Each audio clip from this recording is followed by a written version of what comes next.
Ayatollah Ali Khamenei, Iran's supreme leader since 1989, was killed in a U.S.-Israeli attack on Iran. President Donald Trump announced his death Saturday, and Iranian state television confirmed it hours later. Iran's government declared 40 days of mourning. Khamenei was killed in an Israeli airstrike on his Tehran compound, according to 4 Israeli security officials. Trump, who earlier said the operation was aimed at toppling the Iranian government, said in a Truth Social post that the attack would continue uninterrupted throughout the week, or as long as necessary to achieve our objective of peace throughout the Middle East and, indeed, the world. Trump launched the attack after a weeks-long lobbying effort by Israel and Saudi Arabia, according to 4 people familiar with the matter. U.S. military forces hit Iranian missile sites, its air defense systems, and command and control centers for the Islamic Revolutionary Guard Corps, U.S. Central Command said in a statement. Western airstrikes on Saturday targeted top commanders at Iran's main intelligence agency, a senior Western security official told the Washington Post. The U.S. in recent weeks amassed an immense strike force in the region, while pressing Iran to dismantle its nuclear program in negotiations that failed to reach a resolution. In retaliatory attacks, Iran fired missiles at Israel and at least 7 Arab states on Saturday. The United Arab Emirates, Bahrain, and Kuwait confirmed hits, while Saudi Arabia, Iraq, Jordan, and Qatar said they intercepted missiles. Israel's emergency service reported 1 person killed in a missile strike in central Tel Aviv and more than 100 injured by retaliatory strikes. In Dubai, a prominent hotel was hit. "We want a safe nation, and that's what we're going to have," Trump told media after announcing the start of major combat operations. Israel has said it has carried out another strike on Tehran following Khamenei's death. A ship sails through smoke rising from Jebel Ali port after a reported Iranian attack on Dubai on March 1. Fresh bomb blasts rocked the Gulf cities of Dubai, Doha, and Manama on Sunday morning, a day after Iran launched attacks in the region in retaliation for U.S. and Israeli strikes. The U.S. and Israel launched a major strike on Iran on Saturday night. The U.S.-Israeli strikes came after Iran rejected U.S. demands to scale back its nuclear program. Iran has retaliated by striking multiple cities in the Middle East, including Jerusalem. Iranian state media confirmed that Iran's supreme leader Ayatollah Ali Khamenei had been killed. More than 1,400 flights to and from Middle East destinations were canceled on Sunday. Congress is set to vote on the war powers resolution next week. Iran's retaliation has intensified since the assassination of Supreme Leader Ayatollah Ali Khamenei in a U.S.-Israeli airstrike, in what has become one of the most defining moments for the Islamic Republic since 1979. Tehran has launched counterattacks in Israel and across several Gulf states that host U.S. assets, with explosions reported in multiple cities and damage to key infrastructure. Airport operations have been halted, flights across the Middle East have been disrupted, and governments are scrambling to assess the security lapses. The tension comes as Iran begins the formal succession process to replace Khamenei, the second leadership transition since the 1979 Islamic Revolution. While some Iranians have expressed hope for change, analysts warn that a leadership change does not automatically mean regime change. Markets, policymakers, and regional leaders are now closely watching to see how far the conflict will spread, and whether the change of power in Tehran will change Iran's political trajectory or further strengthen its stance that prioritizes security. Israel said on Sunday it had carried out more strikes against the government in the Iranian capital, Tehran. The Israeli Air Force, under the direction of military intelligence, has now launched a broad wave of strikes against targets of the Iranian terrorist regime in the heart of Tehran.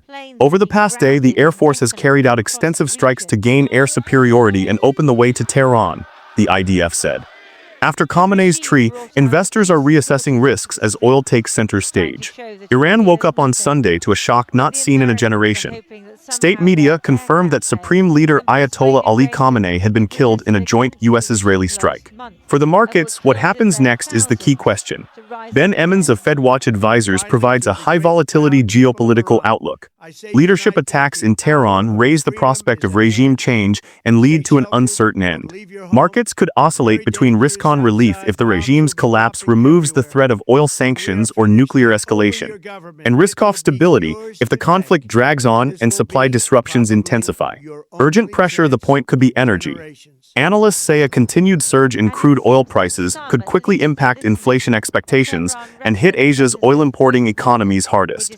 Shares in Muscat fell as investors pulled funds out of the market, signaling market fears that the weekend's events could turn into a protracted conflict after Israel and the U.S. attacked Iran, and the Islamic Republic retaliated in Arab and Gulf cities. Iran's state TV reported that the U.S. and Israel were trying to rob and divide Iran. Iran's top security official, Ali Larijani, said the U.S. and Israel were trying to rob and divide the country, as Tehran moved to tighten control following the assassination of Iran's supreme leader Ayatollah Ali Khamenei.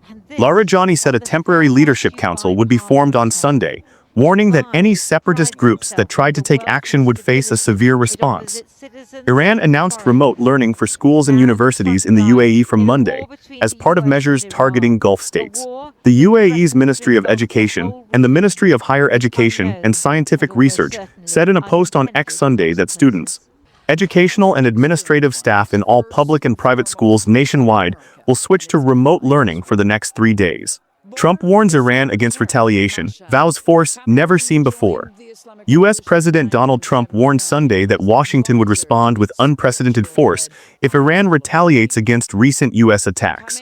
Iran will be hit very hard today, harder than they have ever been hit before, Trump wrote in a post on Truth Social, adding, "They better not, because if they do, we will hit them with a force like they have never seen before." Media reports say large explosions were heard in Doha for a second day.